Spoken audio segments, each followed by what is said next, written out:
All right, so hey everyone. What we kind of want to show you here with this last week is we're going to give you a behind the scenes look at Mr. Susevich doing math around his house. So in this particular scenario here, I'm out in the garage and I got a gas can there. Yep. And I've got a smaller container as well. And yeah, hey, I'm pouring some gas into that smaller container. And you might be asking yourself, why am I doing that? Well, what I'm getting ready to do is put some gas into a leaf blower. And in order to do that, it's called a two cycle engine, which means I have to take gas that you get at the gas station, and yeah, and then you need to add oil to it. So there's my little yeah, the oil. Now here's the dilemma that I run into. The question is how much do I end up putting into it? And that was before I could end up getting to this stage of the game. Is I had to kind of do a little bit of math, and so that's what we want to kind of walk you through. So this is ratios. I was using ratios to make this particular portion of it there. So yeah, let's show you what went on here. This is the canister that I was using. And you can see here, I have circled down there at the bottom a 50-to-1 ratio. Yes, the colon tells me it's a ratio. Now, I had that marked because that's what I'm supposed to use, but it's been a while since I've used it, so I was kind of a little bit uncertain about it. So I was looking at the canister of the oil, as you can see here, and what I knew about it is it says here you're supposed to add the entire bottle to 1 gallon of gas. Now the thing about it is I was not adding 1 gallon of gas. That little container that you saw, the red container was a gallon, but I wasn't adding to that. I was adding to the little plastic container that was there. So I had to make sure that it was a 50-to-1 ratio that was there. So I reached for my phone, went to the land of the internet, and I typed in how many fluid ounces are in a particular gallon. Now, what you can notice here is the math problem I wrote out. Well, first of all, the answer is 49.23, but I typed in 128 divided by 2.6. And the reason why I did that is because I was trying to figure out the ratio.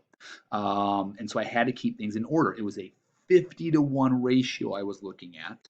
And if I did the gallon of gas, I had to do some conversions that was here because, and yeah, that's how I did my conversion. All right. How many fluid ounces are in a 1 gallon? Now, why did I choose fluid ounces? Well, if we go back to the picture, it's 2.6 fluid ounces. So what I had to make sure was a 50-to-1 ratio.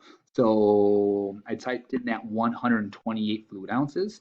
I knew my bottle had 2.6 that was there. Did myself a division problem, and there it is, 49.23. So yes, there is my 50-to-1 ratio. Real world people, not going to come out crisp and clean all the time. But no, that gave me the confidence that I was using the correct particular one. So what I ended up doing then is I added in that oil there, as you saw, and then so I had to give it a little bit of shake to mix it all around. All right, there we go, there we go. And then I had to make sure that I got it into the gas tank there, and we're starting it on up. Now, here's the thing about it. Let's give you a little bit of backstory here. Yes, that is one heck of a leaf blower that's there. It's more than a leaf blower. It's actually what I use for a mosquito sprayer. I got tired of all the mosquito bites at night, so I did some research and made myself a purchase here. The top part there holds onto the liquid. It's a whole lot of water I pour in there, and the secret recipe that keeps the mosquitoes away: garlic.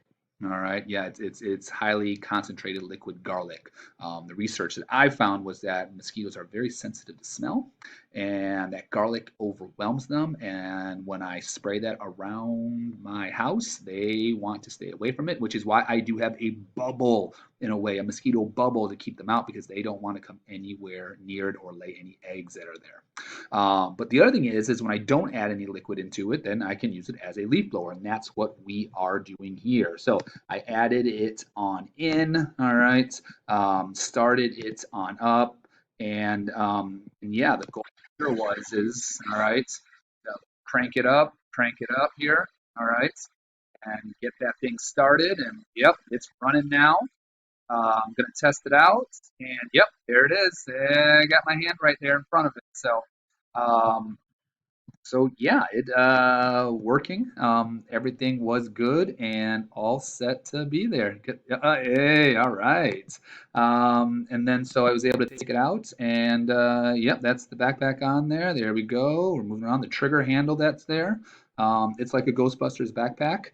Mrs. Susevich hates this thing. She thinks it's the most annoying thing in the world, but I'm saving money. I feel good about that.